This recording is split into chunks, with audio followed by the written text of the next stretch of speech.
বিশিষ্ট চিকিৎসক অধ্যাপক ডাক্তার মইনুল হাসান সাদিক ভাই,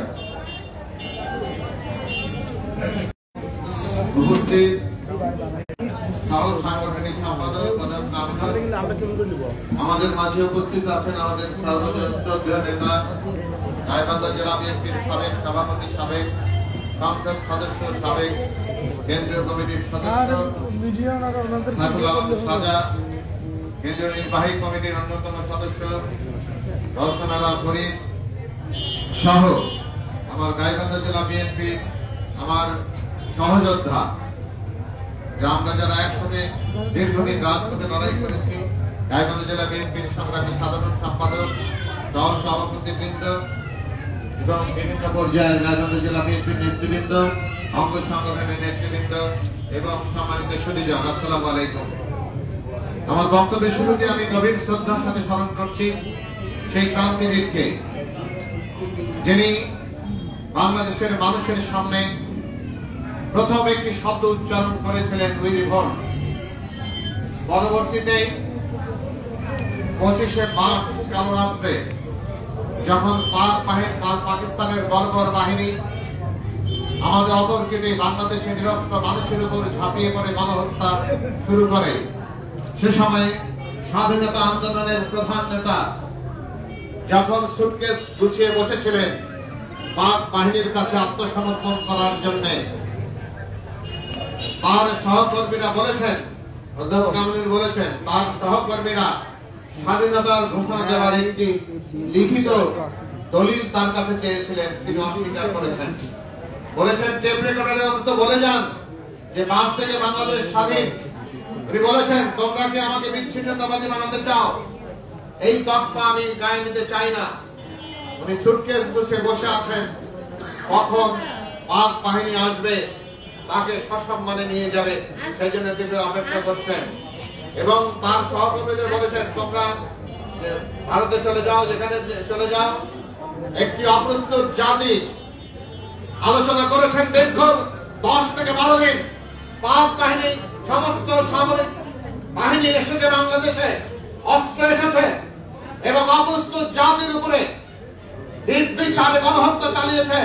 আর সেই আন্দোলনের প্রধান নেতা আমাদের সেই নিরস্ত্র জাতিকে অসহায় অবস্থায় রেখে আত্মসমর্পণ করেছেন। আওয়ামী লীগের নেতা কোথায় ছিল? কেউ তো এই জাতির সামনে দাঁড়ায় নাই। এই অসহায় মানুষগুলিকে নির্বিচারে হত্যা করেছে সারা দেশব্যাপী, মা বোনদেরকে ধর্ষণ করেছে। আওয়ামী লীগের নেতারা পালিয়ে গিয়েছিল এই জাতিকে ফেলে ভারতে। এটি কি অপরাধ নয়? এটি কি অন্যায় নয়? তখন দিশেহারা বাংলাদেশ, অন্ধকার, চারিদিকে নিয়ে বিচ্ছিন্ন অন্ধকার, হতবিহ্বল জাতি, উদ্বেগ পূর্ণ জাতি।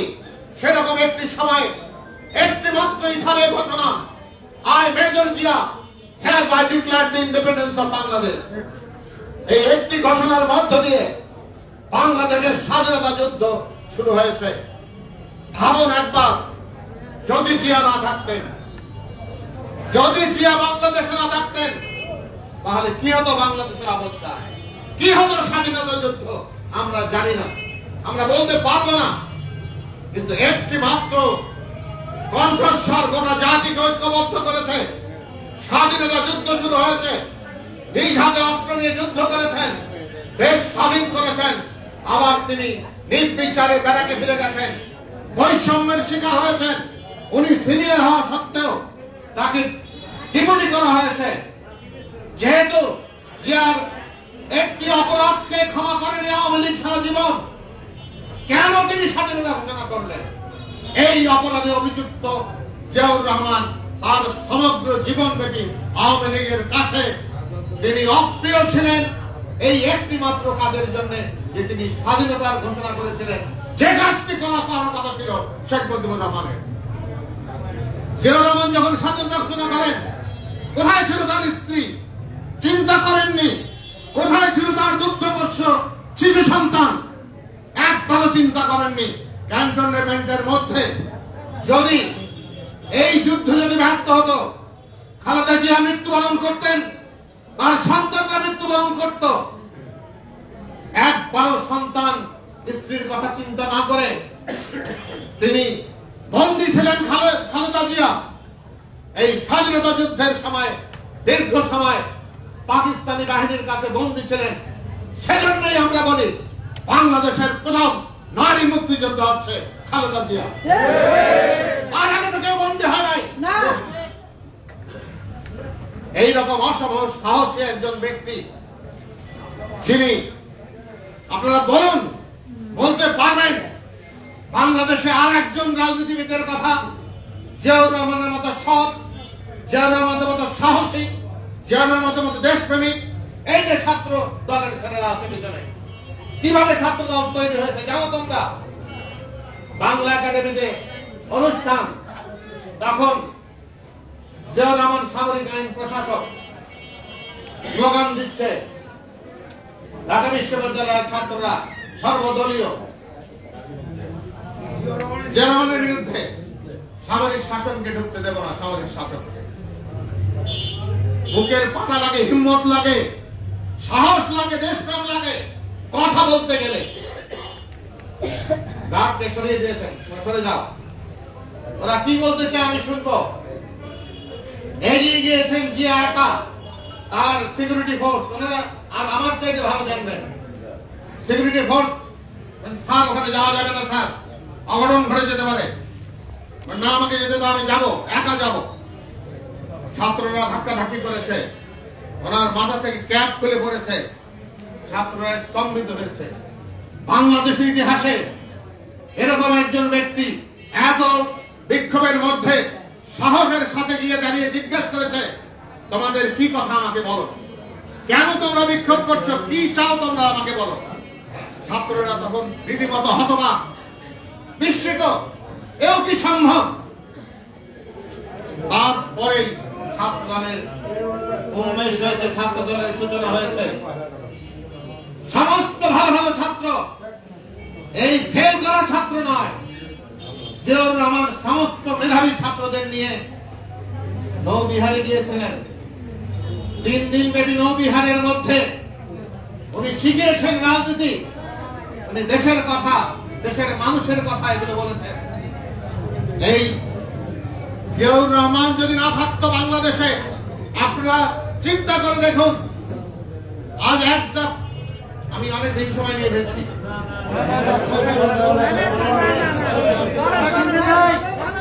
জিয়াউর রহমান যদি না থাকতো, একটা দীর্ঘদিনের প্রতিষ্ঠিত রাজনৈতিক দল শেখ মুজিবুর রহমান, বাংলাদেশের এক সময়ের অবিসংবাদিত নেতা, তার দলের বিরুদ্ধে একটি রাজনৈতিক দল গঠন করেছেন। বাংলাদেশে বহু রাজনৈতিক দল গঠিত হয়েছে, সমস্ত বিলুপ্ত হয়েছে।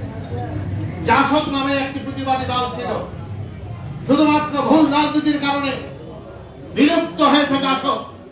কিন্তু আজও বিএনপির রাজনীতি, জিয়াউর রহমান যে রাজনীতি দিয়েছেন, যে 19 দফা দিয়েছেন, আজকের এই বাস্তবতাতে দাঁড়িয়ে 19 দফার প্রত্যেকটি দফা বাংলাদেশের জন্য উপযোগী। সেটি পরিবর্তিত হয়েছে, 31 দফায় রূপান্তরিত হয়েছে, যারা তারেক রহমান করেছেন। এবং আগামী 50 বছরের জন্য এই 31 দফা বাংলাদেশের রাষ্ট্রকে বিনির্মাণ করবার জন্য, বাংলাদেশের রাষ্ট্রের সংস্কার জন্য এবং শহীদ জিয়ার স্বপ্নের বাংলাদেশ নির্মাণ করবার জন্য এই 31 দফার পক্ষে আমাদের কাজ করতে হবে, জনগণের কাছে পৌঁছাতে হবে। এটি জনাব তারেক রহমানের নির্দেশ। আমরা গর্ব অনুভব করি, আমরা একজন সৎ, সাহসী, দেশপ্রেমিক শহীদ জিয়ার কর্মী। আপনাদেরকে অনুরোধ করব, কোন ভাইয়ের রাজনীতি করবেন না। আমি বারবার করে একটি কথা উচ্চারণ করি, আমাদের নেতা জিয়াউর রহমান, আমাদের নেতা তারেক রহমান, আমাদের নেতা খালেদা জিয়া, এর বাইরে আমাদের কোন ভাইয়ের রাজনীতি করা যাবে না, কোন ভাইয়ের নামে স্লোগান দেওয়া যাবে না। আমাদের নেতার নামে স্লোগান হবে। এবং আমি তো গর্ব অনুভব করি, আপনারা নিশ্চয়ই করবেন। ওই টিটু ভাইয়ের লোক হওয়ার চাইতে, সাদিক ভাইয়ের লোক হওয়ার চাইতে খালেদা জিয়ার লোক হওয়া কি গৌরবের নয়? তারেক রহমানের লোক হওয়া কি গৌরবের নয়? বিএনপির লোক হওয়া কি গৌরবের নয়? আমরা তো আজ আছি কাল নাই, তাহলে আজকেই যদি তারেক রহমান বলে ডাক্তার সাহেব আপনার কোনো প্রয়োজন নাই, কাল থেকে আমি শূন্য, দ্বিগুণ শূন্য। কিন্তু আমরা যেখানে আছি সবাই আমাদের জন্য একই কথা প্রযোজ্য। কিন্তু এই দল খালেদা জিয়ার দল, এই দল শহীদ জিয়ার দল, এই দল তারেক রহমানের দল, এর বাইরে এই দল চলবে না। অনেকেই চেষ্টা করেছেন, বড় বড় নেতা ছিলেন, অনেক বড় বড় নেতা ছিলেন, কই কিছু হয়েছে? এখনো আপনাদেরকে বলি, এখনো ষড়যন্ত্র চলছে। কোনোভাবে বিএনপিকে ক্ষমতায় আসতে দেবে না। বাংলাদেশের একমাত্র দেশকে কেন, কি জন্য বিএনপির বিরুদ্ধে ভেবেছেন একবার? কারণ বাংলাদেশে একমাত্র দেশপ্রেমিক দল হচ্ছে বাংলাদেশ জাতীয়তাবাদী দল। এখনকার বাস্তবতায় জনাব তারেক রহমানের বক্তব্যগুলো আপনাদের শোনার জন্য আমি সবিনয় অনুরোধ করি। বাংলাদেশে এরকম নেতা এখনো বাংলাদেশে একজনও নাই। তার কথা বার্তা, আচরণ, রুচি, প্রজ্ঞায়, বিচক্ষণতায়, দল পরিচালনায়, দূরদর্শিতায় এক অসাধারণ মাত্রায় উন্নীত হয়েছেন জনাব তারেক রহমান। দীর্ঘ 18 বছর দিলে দিলে নিজকে গড়েছেন দলের নেতা হিসেবে, নিজকে গড়েছেন এই রাষ্ট্র পরিচালনার জন্য, নিজকে গড়েছেন এই দলকে পরিচালনার জন্য। আমি একটু বেশি সময় নিচ্ছি এই কারণে, কারণ আমি আমার উপলব্ধির কথাগুলো এবং শক্তি কথাগুলো আমি আমার নেতা কর্মীদের আমি জানাতে চাই। এবং আমি যে তীর্যক ভাষা, যে তীব্র ভাষায় কথা বলি, আমার মনে হয় আমার কথাগুলো মানুষের অন্তর ছুঁয়ে যায়, মানুষের হৃদয়ে প্রবেশ করে। আমি সেই ভাষায় কথা বলি এবং আমি হৃদয় থেকে কথা বলি। আপনাদের এই যে ছাত্ররা বক্তব্য দেয়, যখন কথা বলবা বিশ্বাসের সাথে বলবা, নিজের মনের মধ্যে যে বিশ্বাস আছে যেটা তুমি পোষণ করো, সেই বিশ্বাস থেকে যদি তুমি কথা বলো, তাহলে ছাত্র পড়াই তো আমার কাজে আমি বুঝি কিভাবে, কখন, কিভাবে কোন কথা বলতে হবে। এবং মানুষের তুমি যখন হৃদয় দিয়ে কথা বলবা, তখন সেই কথা মানুষের অন্তর ছুঁয়ে যাবে, সেই কথা স্থায়ী হবে। আমি আমার দলের নেতা কর্মীদের সেইভাবে দেখতে চাই। এটা কি আমার অন্যায় হবে যে আমরা জিয়ার সৈনিক হয়ে জিয়ার মতো হব না? এটা কি আমরা প্রত্যাশা করতে পারি না? আমার দলের নেতার মতোই তো আমি হব, হওয়ার চেষ্টা করব। জিয়ার মতো হতে পারবো না, খালেদা জিয়ার মতো হতে পারবো না, তারেক রহমানের মতো হতে পারবো না, কিন্তু তার অর্ধেক তো হবো, তার 4 ভাগের 1 ভাগ তো হবো, তাহলেই চলবে। এবং সেই জন্যই আমাদের সবাইকে আমাদের জিয়াউর রহমানের মতো হতে হবে, খালেদা জিয়ার মতো হতে হবে, তারেক রহমানের মতো হতে হবে। কেন এত ষড়যন্ত্র বিএনপির বিরুদ্ধে? বিএনপিকে ক্ষমতা আসতে দিবে না। তারেক রহমান বলেছেন, এমনি বলেছেন কথাটা, উনি যতটুকু বোঝেন ততটুকু তো আমরা বুঝি না। হয় উনি বলেছেন বাংলাদেশের ইতিহাসের মধ্যে সবচেয়ে কঠিনতম নির্বাচন হবে। এটাকে এমনি বলেছেন উনি? কাজে বারংবার একই কথা বলেছেন, বারংবার একটা কথা আপনাদের কাছে বলেছেন যে আপনারা জনগণের কাছে যান, জনগণের আস্থা অর্জন করুন, জনগণের ভালোবাসায় থাকুন, জনগণকে আস্থায় রাখুন এবং নিজে আস্থায় থাকুন। এই কথাগুলোকে এমনি বলছেন উনি। এবং জনগণের ভালোবাসার ভোটে আর তো আওয়ামী লীগের মার্কা ভোট হবে না বাংলাদেশে, আর তো সিলমালা ভোট হবে না, আর তো নৈশ ভোট হবে না, আর তো প্রার্থীবিহীন নির্বাচন, ভোটারবিহীন ভোট হবে না। জনগণের ভালোবাসার ভোটে বিএনপি ক্ষমতা যেতে চায়। জনাব তারেক রহমানের হৃদয়টা দেখুন, কলিজাটা দেখুন। উনি বিএনপি, উনি বলেছেন বিএনপি যদি 200 সিটেও যেতে, 250 সিটেও যেতে, বিএনপি এককভাবে সরকার গঠন করবে না। আমাদের সাথে রাজপথে যারা লড়াই করেছে শহীদ, তাদের সবাইকে সাথে নিয়ে জাতি ঐক্যের মধ্য দিয়ে আমরা দেশ পরিচালনা করব। এটি কত বড় উদারতা! আজ শেখ মুজিবুর রহমান বলতেন কি জানেন? ঐক্য করতে আসছিল ন্যাক, তারপরে সিপিবি, সাইনবোর্ড পাল্টে আসো, আমার সাথে আসতে গেলে সাইনবোর্ড পাল্টে আসতে হবে। এইটাই হলো পার্থক্য জিয়াউর রহমান এবং তারেক রহমানের সাথে আওয়ামী লীগের পার্থক্য। হৃদয়টা অনেক প্রসারিত। এবং এই তারেক রহমান ছাড়া বাংলাদেশে এমন কোন নেতা নাই যার উপর মানুষ এখন বিশ্বাস এবং আস্থা রাখতে পারে। আমাদের নেত্রী থাকলে তো কোনো প্রশ্নই ছিল না। আমাদের নেত্রী থাকলে মানে বলছি উনি যদি সুস্থ থাকতেন, কারণ তার সমপর্যায়ে বাংলাদেশে আর কোন নেতা নাই এখন। কিন্তু তারেক রহমান কেনই বা হবে না? তারেক রহমানের শরীর তো শহীদ জিয়ার রক্ত প্রবাহিত, তারেক রহমানের শরীরে তো খালেদা জিয়ার রক্ত প্রবাহিত, তার তো সেরকমই হওয়ার কথা। কোন ছাড় নাই। অপকর্ম করবেন, অন্যায় করবেন, প্রকাশ্যে ঘোষণা দিয়ে বলেছেন কোন ছাড় হবে না। যদি তার কাছে যায়, আমি অপকর্ম করলে সঙ্গে সঙ্গে বহিষ্কার হয়ে যাব। যে কেউ অপকর্ম করবেন বহিষ্কার হয়ে যাবেন, সাবধান হয়ে যান। তিনি যেভাবে বলেছেন সেইভাবে দল চলবে। তারেক রহমানের বাইরে কারো কথায়, কোন ভাইয়ের কথায় দল চলবে না। কাজেই এইটার ব্যাপারে আমি আপনাদের কাছে সবিনয়ে করজোড়ে অনুরোধ জানাই, জনগণ থেকে বিচ্ছিন্ন হয় আপনাদের কথা, কাজ, আচরণ দ্বারা এটি করবেন না। যে সম্ভাবনা এবং সুযোগ তৈরি হয়েছে, এই সুযোগকে নষ্ট করবেন না। কোন রকম আত্মম্ভরিত নয়, কোন রকম আত্মকলহ নয়, কোন রকম অনৈক্য নয়, কোন রকম হিংসা বিদ্বেষ নয়। শহীদ জিয়ার রাজনীতি হচ্ছে ঐক্যের রাজনীতি, সমন্বয়ের রাজনীতি। হিংসা বিভেদ বিভাজনের রাজনীতি বিশ্বাস করতেন না। সব শেষে শহীদ জিয়া, জনাব তারেক রহমান এবং আমাদের প্রিয় নেত্রী স্বপ্নের কথা বলে আমার বক্তব্য শেষ করব। শহীদ জিয়া স্বপ্ন দেখতেন একটি গণতান্ত্রিক বাংলাদেশের, সেটি তিনি সূচনাও করেছিলেন। বহুদলীয় গণতন্ত্রের সূচনা করেছিলেন। খালেদা জিয়া পার্লামেন্টারি ডেমোক্রেসির সূচনা করেছিলেন। আমরা স্বপ্ন দেখি একটি গণতান্ত্রিক বাংলাদেশ, আমরা স্বপ্ন দেখি একটি বৈষম্যহীন বাংলাদেশ, আমরা একটি দুর্নীতিমুক্ত বাংলাদেশ, ক্ষুধা দারিদ্র্যমুক্ত বাংলাদেশ, একটি আলোকিত বাংলাদেশ, একটি সাম্যের বাংলাদেশ, একটি সম্প্রীতির বাংলাদেশ, একটি ঐক্যের বাংলাদেশ, একটি পৃথিবীর বুকে মাথা উঁচু করে দাঁড়ানো বাংলাদেশের স্বপ্ন দেখি, যেটি জিয়া শুরু করেছিলেন ইমার্জিং টাইগার হিসেবে, যেটির নাম সে সময় খ্যাত ছিল। আমরা সেই বাংলাদেশের স্বপ্ন দেখি। আর সেই বাংলাদেশের নির্মাণের কারিগর আমরা তো বৃদ্ধ। আমি সাদা ভাই সহ, আমি জানি না আমার বয়স কত, দেখলে কম মনে হয়, মেকআপ টেকআপ করে আসছে, হয়তো আমাদের কাছাকাছি হবে। আমাদের পৃথিবী থেকে যাওয়ার সময় হয়েছে। আমরা আমাদের কোন প্রত্যাশা নাই দলের কাছে। আমরা শুধু দেখে যেতে চাই এই বাংলাদেশ তারেক রহমানের নেতৃত্বে, খালেদা জিয়ার নেতৃত্বে যে স্বপ্নের কথা বললাম, সেই স্বপ্নগুলো বাস্তবায়িত হবে। বাংলাদেশ একটি নিরাপদ রাষ্ট্র হিসেবে, একটি কল্যাণ ধর্মী রাষ্ট্র হিসেবে গড়ে উঠবে। মৃত্যুর আগে বিএনপিকে একবার রাষ্ট্র ক্ষমতায় দেখতে চাই। তারেক রহমানকে প্রধানমন্ত্রী হিসেবে দেখতে চাই। এটি জীবনের শেষ আকাঙ্ক্ষা।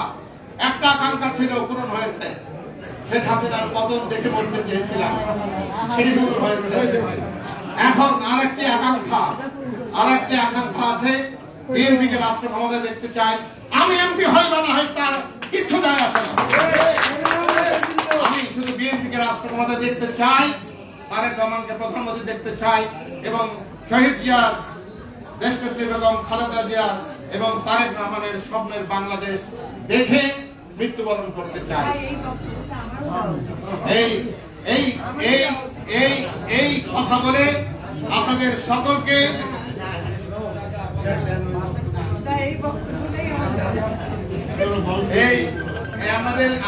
আপনাদের সবাইকে, আপনাদেরকে হাজারো সালাম। আপনাদের কাছে আমি তো এখন বিনয় ছাড়া, মিনতি ছাড়া আর কিছু করতে পারবো না, আমার সেই সামর্থ্য নাই। তবে আমরা যদি বিএনপি, আমি আবারও উচ্চারণ করছি, গাইবান্ধার 5টি ছিটে বিএনপির সংসদ সদস্য নির্বাচিত করতে হবে, সেই লক্ষ্য রেখে কাজ করবেন। কে নির্বাচিত হবে, কে নমিনেশন পাবে, সেটা পরের ব্যাপার, কিন্তু ধানের শীষের পক্ষে কাজ করবে সবাই মিলে। এবং ইনশাআল্লাহ আমরা যদি ঐক্যবদ্ধভাবে কাজ করি এবং কোন অপকর্ম যদি না করি, আমি নিশ্চিত যে এই সমস্ত সিটগুলোতে বিএনপি জয়লাভ করবে। তারেক রহমানের নামে কি আমরা এই কথা উচ্চারণ করতে পারি না? আমাদের প্রিয় নেত্রী মানুষটি, তার কথা না বললে কথা অসম্পূর্ণ থেকে যাবে, যে মানুষটি তার জীবন এবং যৌবনের সমগ্র সময় এদেশের মানুষের জন্য উৎসর্গ করেছেন, কোন প্রয়োজন ছিল না একটি সুন্দর আয়ুষ্য জীবন যাপন করতে পারতেন তিনি, কোন প্রয়োজন ছিল না। তিনি নির্যাতিত হয়েছেন, জেল খেটেছেন এবং স্লো পয়জনিং এর মাধ্যমে জীবন মৃত্যুর সন্ধিক্ষণে দাঁড়িয়ে আছেন। তিনি কখনো বাংলাদেশের মানুষকে ত্যাগ করেন নাই। মাতৃ সমমমতায় যে মানুষটি আমাদের সমস্ত নেতা কর্মীদের বুক দিয়ে আগলে রেখেছেন, সেই মানুষটির জন্য আপনারা দোয়া করবেন। আমাদের প্রিয় নেত্রী যেন সুস্থ হয়ে আবারও বাংলাদেশের সব আপামর জনসাধারণের নেতৃত্বের আসনে অধিষ্ঠিত হতে পারেন, আপনাদের কাছে এই দোয়া চেয়ে আমার বক্তব্য শেষ করছি। আপনাদের সঙ্গে আবারও দেখা হবে ইনশাআল্লাহ। খোদা হাফেজ। বাংলাদেশ জিন্দাবাদ। শহীদ জামাল হোক। দেশনেত্রী বেগম খালেদা জিন্দাবাদ। এবং আমাদের অহংকার, আমাদের গৌরব, আমাদের ভবিষ্যতের রাষ্ট্রনায়ক জনাব তারেক রহমান জিন্দাবাদ। উনি কিন্তু এই শব্দটি ব্যবহার করতেও নিষেধ করেন। কাজেই তবুও আমরা আমাদের আবেগ সম্বরণ করতে পারি না এবং তাকে অসংখ্য সালাম জানিয়ে আমার বক্তব্য শেষ করছি। ধন্যবাদ সবাইকে।